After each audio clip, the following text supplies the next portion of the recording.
Thank you to WHO and for inviting me, and thank you to Saudi for hosting this meeting. I've manufactured devices, I've regulated devices. I was intrigued to see on the video we've just seen that two of the devices illustrated as going wrong were ones similar to the ones I used to make. So there we are. Right, I've got quite a lot of slides, so I'm going to try and go through them quickly. I am coming from this scenario. Your region has made a decision to strengthen the country's regulatory controls. You either have no regulations in place, most of you, or the existing ones you have are on paper but aren't enforced. Most of the medical devices in this region are imported, mainly from the US, EU, Japan, but also you have products on the market that were made in China, India, and countries of that type, as well as some locally. There's minimal regulatory oversight of either the selection of safe medical devices that function as intended, or of how they perform when they're actually used.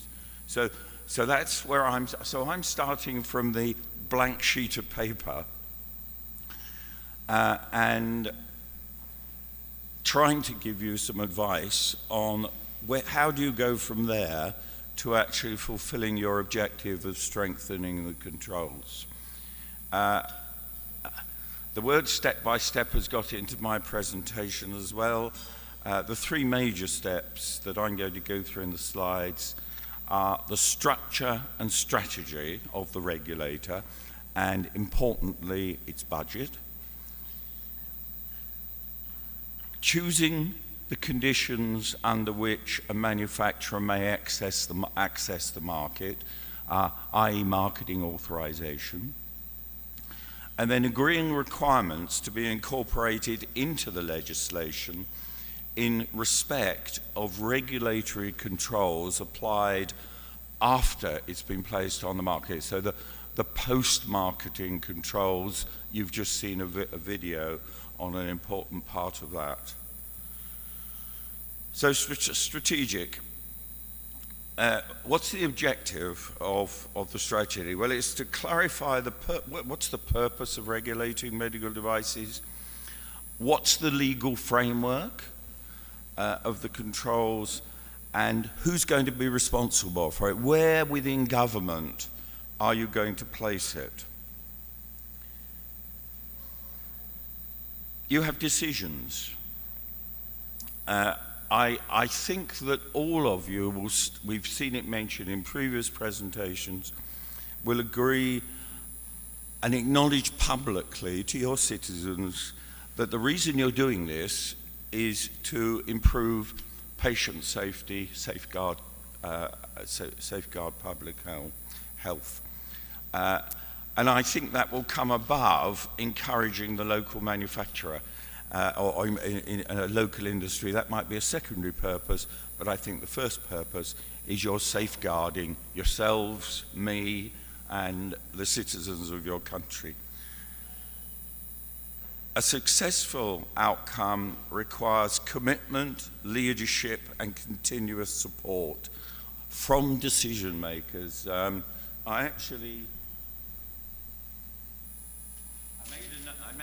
made a note of what Joanna said, because I thought it said it was the right words.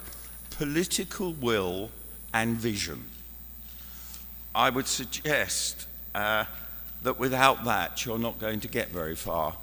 And as most of you know, I've worked a long time with the SFDA when they started with a blank sheet of paper.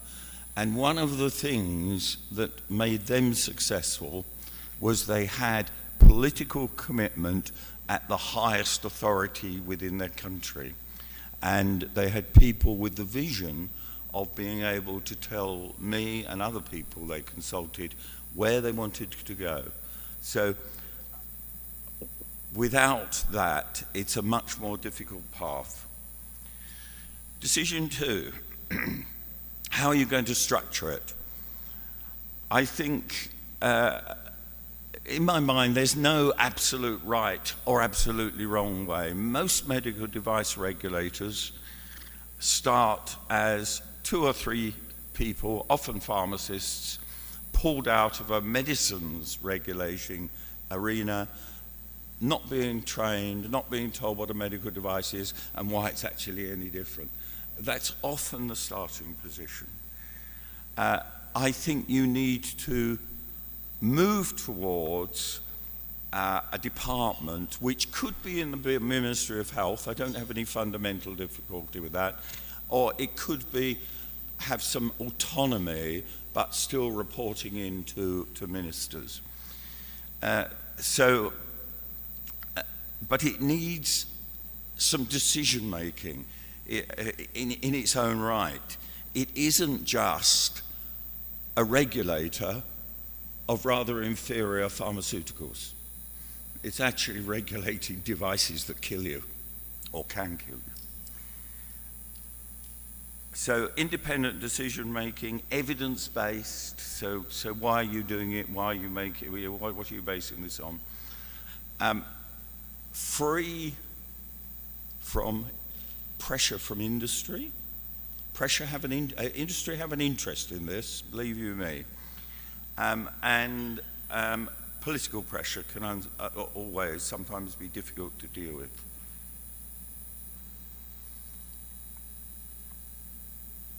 Right, this one I've dealt with. Could it be part of it? Could be, but it's not my ideal. Whichever structure you choose, it's important that the staff and management responsible are seen as equal partners to those responsible for medicines. But they need training. Some of them, pharmacists can be trained to understand medical devices. We've had some presenting to us. So that is not an impossible task, but there are people that actually have worked with devices, biomedical engineers, doctors, nurses, and the like. There are other sources. And some of the decisions you make, you will have to turn to that understanding, however you do it. Next decision. How are you going to do it? You're going to do it through voluntary controls or legislation. Now, I actually come from a country that used to do it through voluntary controls when we started, before European directives. But we had a national health system which was our purchaser of all medical devices. So we came to an arrangement with them that they would only buy products that we'd approved. If you're not in that situation, and even if you are, I think you will move to legislation. That is my recommendation. And that certainly is the international trend within this region, around the world. We've mentioned lots of countries. They are looking for legal regulatory agreements. Again, repeating, you need to change provide training. You need to make sure they're sufficient in number. They have a budget which is realistic, and their project timeline is realistic. Whatever you decide to do, however trivial, you can't do it in a week. This thing needs a period of time before you are successful. And those things need to be planned before you start.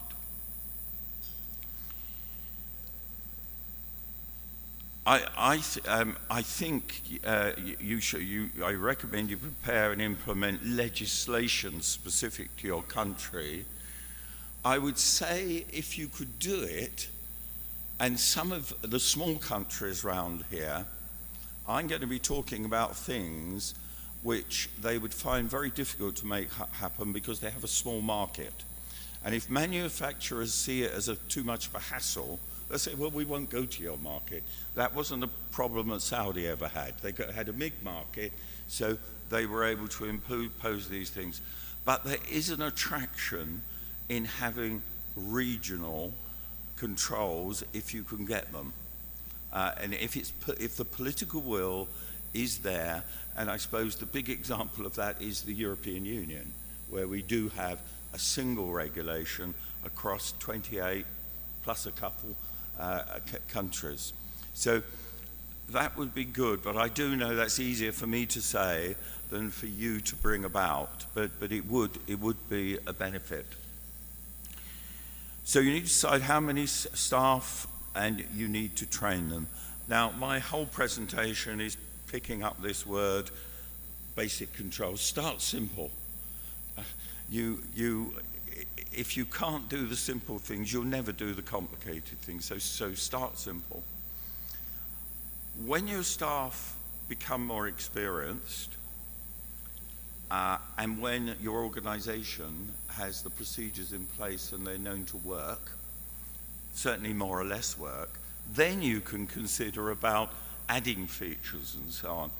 It wasn't actually said, but I don't know how many of you know that Saudi Arabia have over 200 staff working on medical devices.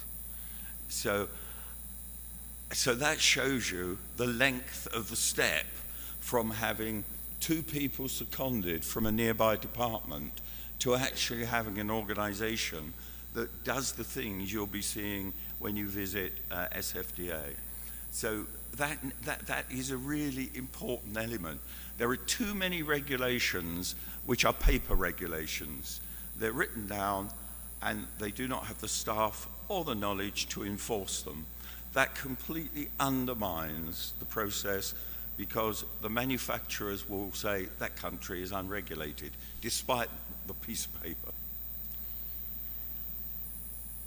So if you're looking at legislation, there's sort of 2 things. You recognize you're starting simple, but the law will take years to put into statute. So you've got to have the foresight to say, what do I write into the basic legislation that would allow me to extend these controls when my resource increases? So that's foresight. The scope. Again, this I think we've mentioned before. My strong recommendation is adopt the definition of a medical device from GHTF. I worked a long while on GHTF. Remember, GHTF wrote they looked at established regulations and wrote guidance which they distilled from them and was common to them all. So the documents you read there, they aren't exactly the way the Europeans do it. They're not exactly the way the Japanese do it. They're this common kernel. And one of the important things is medical device. If you look at that document, then you will see, as well as the recommended device, there are some notes underneath that say, you might choose to do this, you might choose not to do this. You know, there are choices within it, but the fundamentals are the same. Whether you regulate aids for handicapped people is a choice.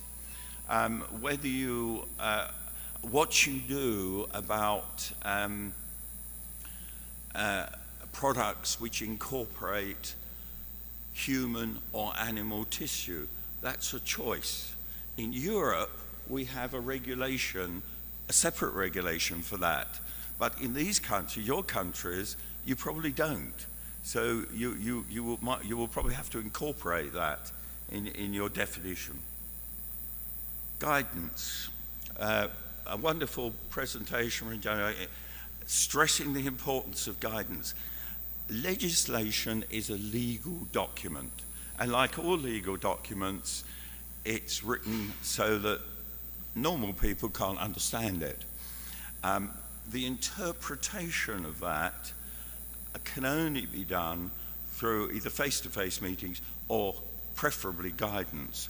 The guidance isn't law, it's informative, but by goodness gracious, it helps. It really helps the manufacturer and others struggling.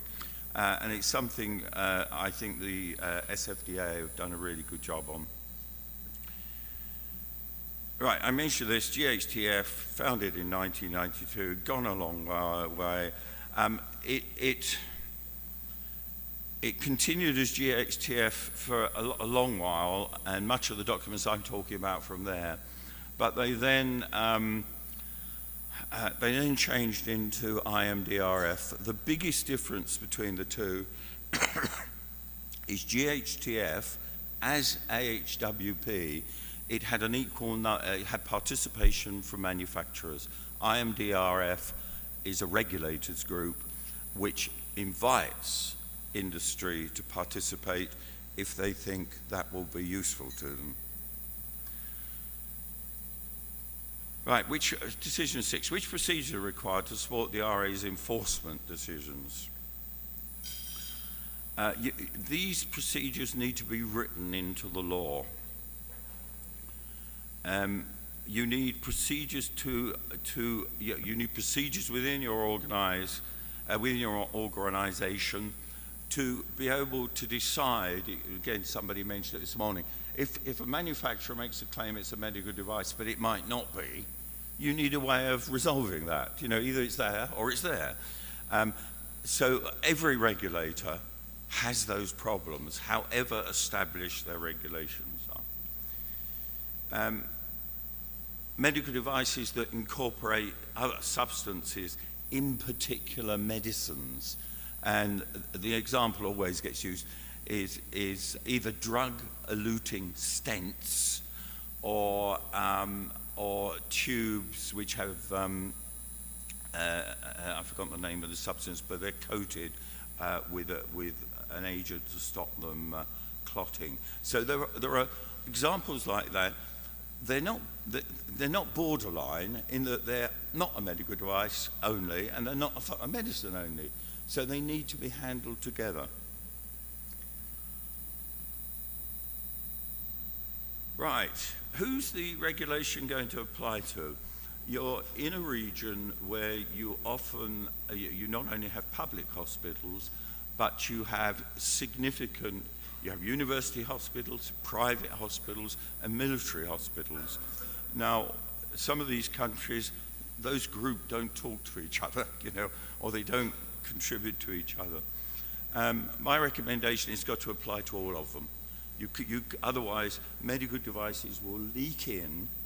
Manufacturers will exploit the situation to get device to bypass your rules. So I think it has to apply to everybody. Right, so marketing authorization. Now, let me just say, I think it came up earlier, marketing authorization in my context isn't licensing and it's not registration. Those sort of words have drifted from pharmaceuticals. It is actually authorizing the product to be placed on the market. So that's what I'm talking about in my context. There are alternatives. Well, the first alternative is, do you just leave your market open? Do you let anything in from anywhere under any condition? Well, I think you can see that isn't a good idea. Or I don't think it's where you've decided, you don't want to go there. That decision has already been made. I don't have to make it.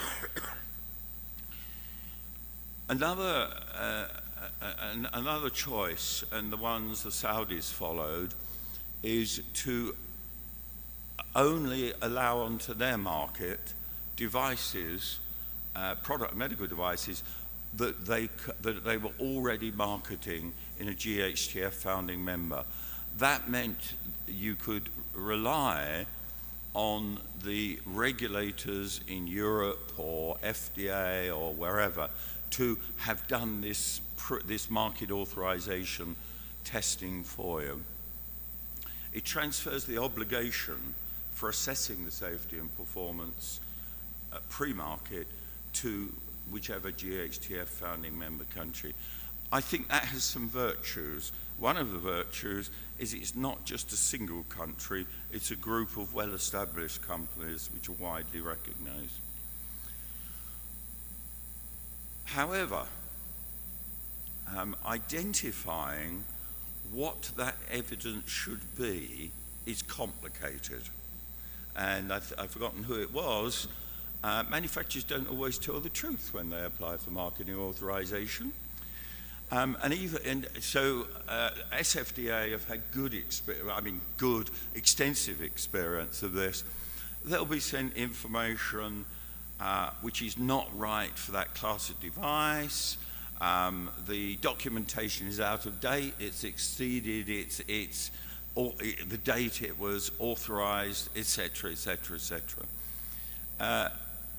There's a choice. So how do you handle that?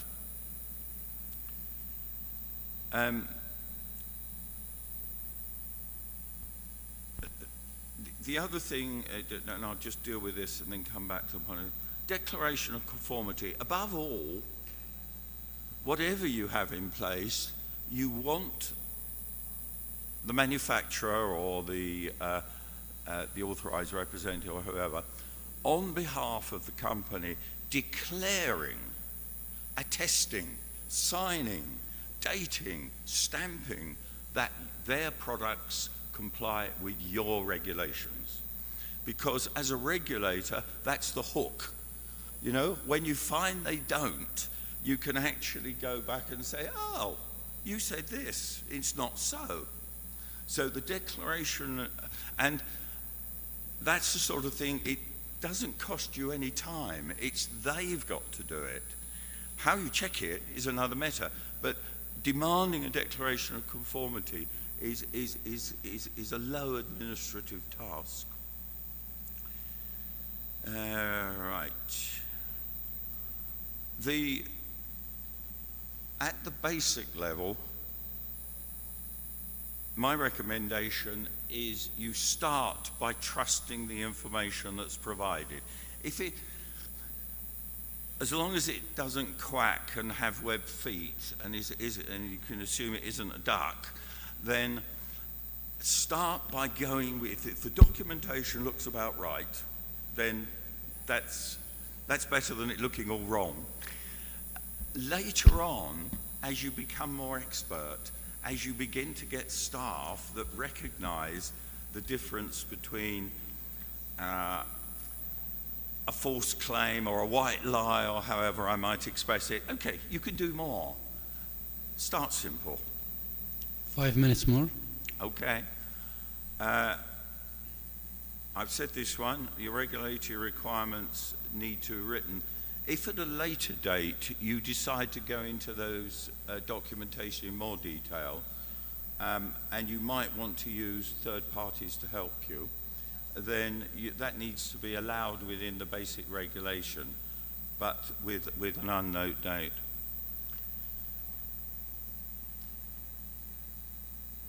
Right, your other alternative is to say, right, you must comply with the documentation from the GHTF that the device meets essential principles, it behaves as it should, etc., etc. The problem with that, you've got to have the resource to be able to examine that documentation and know whether it's true. That's a much bigger problem. Might come later, but not at first. All right, consumer protection. We've talked about, right, so whereas pre-market you can rely on the overseas regulator to do work, post-market you've really got to do it yourself. They aren't going to tell you what's gone wrong in your country.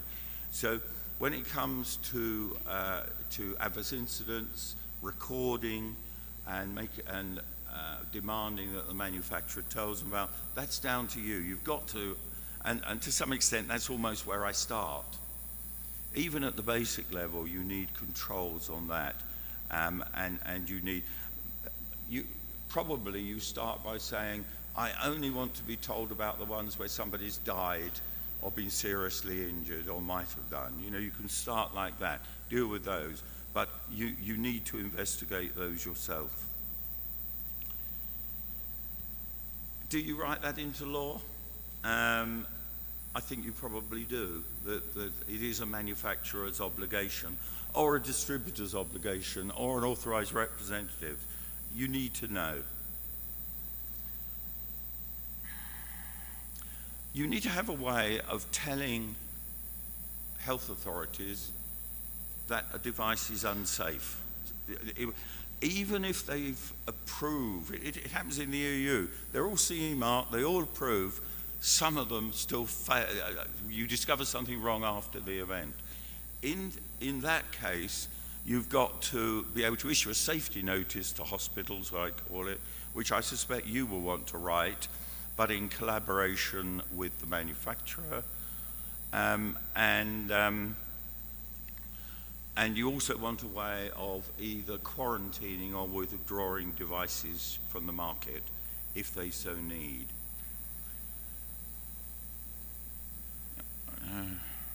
Right, those ones. Right, field safety corrective actions. That's the other thing that happens in the real world. The manufacturer discovers something it decides to put right, hopefully before anything's gone wrong. As a regulator, I wanted to be told about those. I didn't want distributors coming in and changing products within my hospitals without me knowing why. Just tell me why, so that I can ask you, have you finished? Or have you only got halfway through?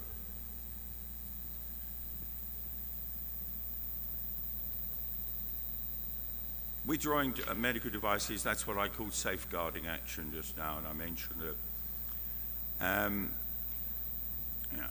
That's right. This is the last few slides. Controlling the supply chain. As a manufacturer, one of the biggest weaknesses is in my company was our distributors. They didn't do a proper job. Regulators weren't interested in them. They said, that's down to you, not us. They disappeared off the market. They wouldn't trade, et cetera. So the Saudis have done it, and it's interesting, the EU are doing something similar. They are putting requirements on the organization in the supply chain. They're actually saying, this is what you want, what we want you to do. Trace the product, tell us if anything goes wrong. Make sure the manufacturer, the user's been trained, etc. And bringing more control to those in the supply chain. Authorized representatives, that was obvious in Saudi. If you're importing products, the manufacturer's in another country. When something goes wrong, can you get their attention, or do they just ignore you and not answer emails? One way around that, and it's one that US and EU have done, as an example, others as well. They say you must have a local representative, somebody the regulator can actually beat up on, and they should be told what their obligations are, and that they must have an agreement with the manufacturer. And I think that should be in the legislation. Yeah, so that's the same, right, and that was the same. So importers, distributors, and authorized representatives. And when you're visiting SFDA, it's an area, hopefully, they're going to present to you about the details of how they've done. Sorry, I'm going to have another sentence. When we started in SFDA, in common with a lot of countries, they didn't know what products were in the country, how it was getting there, who the distributors were, and so on and so forth. So right from the start, you begin to get information about your market. And that's a huge step forward if you never knew anything about it. So I have a lot of importance on that. Thank you very much.